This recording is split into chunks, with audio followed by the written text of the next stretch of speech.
সুদ যে নেয় আর দেয় উভয় মালাউন কাগজ লেখে সাক্ষী ওই উভয় মালাউন জান্না শূন্য 1 দিরহাম পরিমাণ সুদ যে ব্যক্তি খায় সে যেন নিজ মার সঙ্গে 36 এ তো মুসলমান বাংলাদেশে টাকার পরে বাংলাদেশে সুদের পয়সা খায়।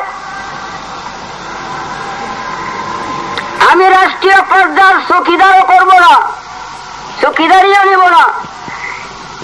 যে কেহ গণপ্রজাতান্ত্রিক দেশের প্রেসিডেন্ট হও, যদি মুসলমান হও, দাস্তবস্তা অনুরোধ থাকবে সুদের প্রথা বাংলাদেশ থেকে উঠাও, না হয় আমি রেজবিকে মাইগ্রেশন দাও, বিদায় দাও, আমি পাকিস্তান চলে যাব, যে দেশে সুদের প্রথা উচ্ছেদ করেছে, বাংলাদেশে আর থাকতে চাই না। এই অনুরোধ রইল। সুদকুরের জায়গা হাইহাব নামক কূপে, সুদকুরের